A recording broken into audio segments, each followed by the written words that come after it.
The federal government has started the United Nations Safe School Initiative with a sum of 3.2 billion naira, half of which is coming from the private sector. The announcement was made by the Minister of Finance, Dr. Ngozi Okonjo-Iweala, after a crucial meeting between President Goodluck Jonathan and former British Prime Minister Gordon Brown. Our correspondent Chukwuma Onwekusi reports. President. What will you do if you are the president in a country where over 10 million children are said to be out of school?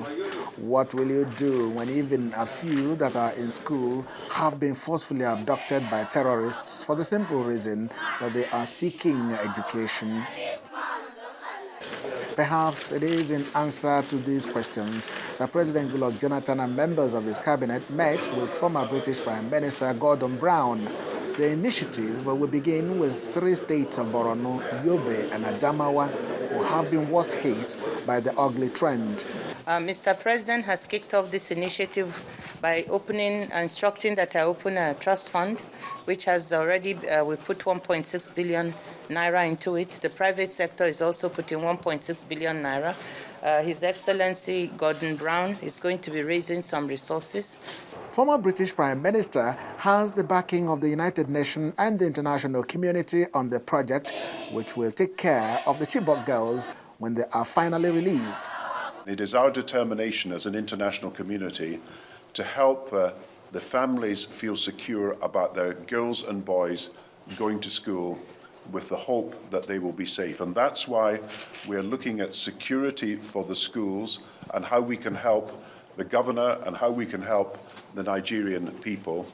Fortifications, telecommunications, guards, safety equipment that will enable people to feel more secure about the schools. We also want to help the rebuilding of Chibok School because we want parents in that area to be sure that when their girls are released, they can come home to a school that is rebuilt and safe. Many concerned citizens will be wondering if Nigerians themselves, and indeed the governors and politicians, especially in the states concerned, will allow this initiative to succeed.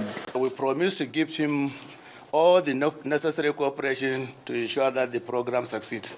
So by the grace of God, we want to give you our unflinching commitment that we are going to pursue this thing vigorously with all the resources, human and material, at our disposal, and please, gentlemen of the press, it will be completely devoid of politics.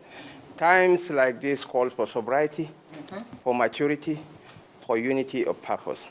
At the appropriate time, we are going to play politics, but this is not time for playing politics with the lives of the people.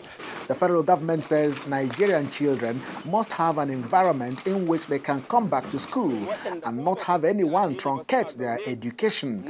And they need the support of all to do this. Chukwuma Onwekusi, Channels Television News.